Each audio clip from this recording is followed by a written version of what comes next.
para bajar el término de innovación de un concepto que comienza a ser como muy repetido y que la gente empieza como a usar muy a la ligera, pero para sacarle más partido a la noción de innovación tenemos que hablar primero de una cultura. Y los países latinoamericanos, digamos, estamos carentes de esos factores culturales de la innovación. Entonces somos mucho más, digamos, más con un crecimiento de desarrollo y tecnología mucho más orgánico, más limitado.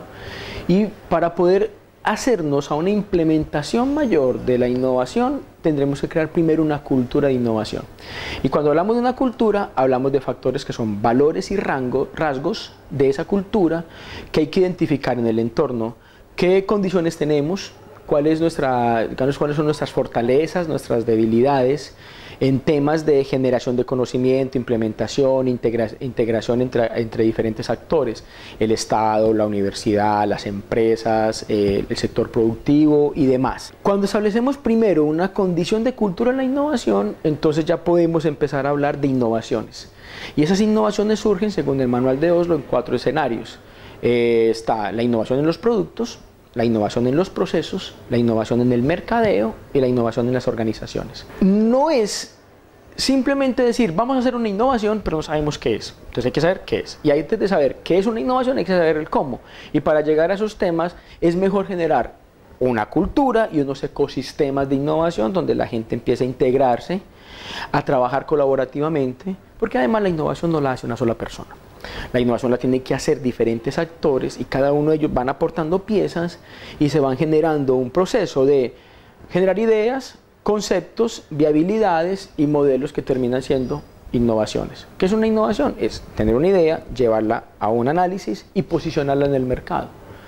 En la medida en que tu idea, tu concepto, tu producto empiece a ser usado por personas, por el Estado, por los gremios, se vuelve realmente una innovación.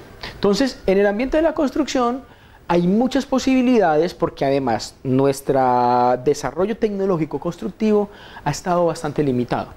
Y hemos considerado que las innovaciones tienen que ver netamente con temas de tecnología y no necesariamente eso implica hacer innovaciones.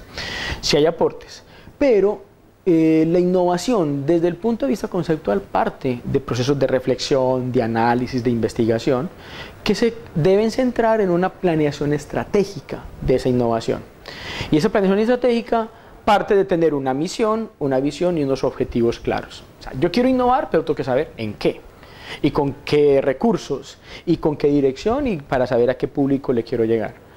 Entonces, la innovación no es sentarse a pensar y sacar una idea y decir, ah, soy muy innovador. No, hay que generar, como te digo, todas esas condiciones previas. Y ese fue un tema que estuvimos trabajando muy bien en el Colegio de Arquitectos y que dio un resultado muy interesante. En la academia se genera ese conocimiento base, ese rigor científico y técnico, que es esa parte de generación de conocimiento. Y además en la academia tenés un montón de mentes jóvenes, brillantes, que están ahí pensando en el momento de cómo posicionarse en el mercado, cómo generar, cómo salir con la generación de nuevos productos de innovación, y en ese sentido la universidad es llamado a ser ese primer centro de innovación.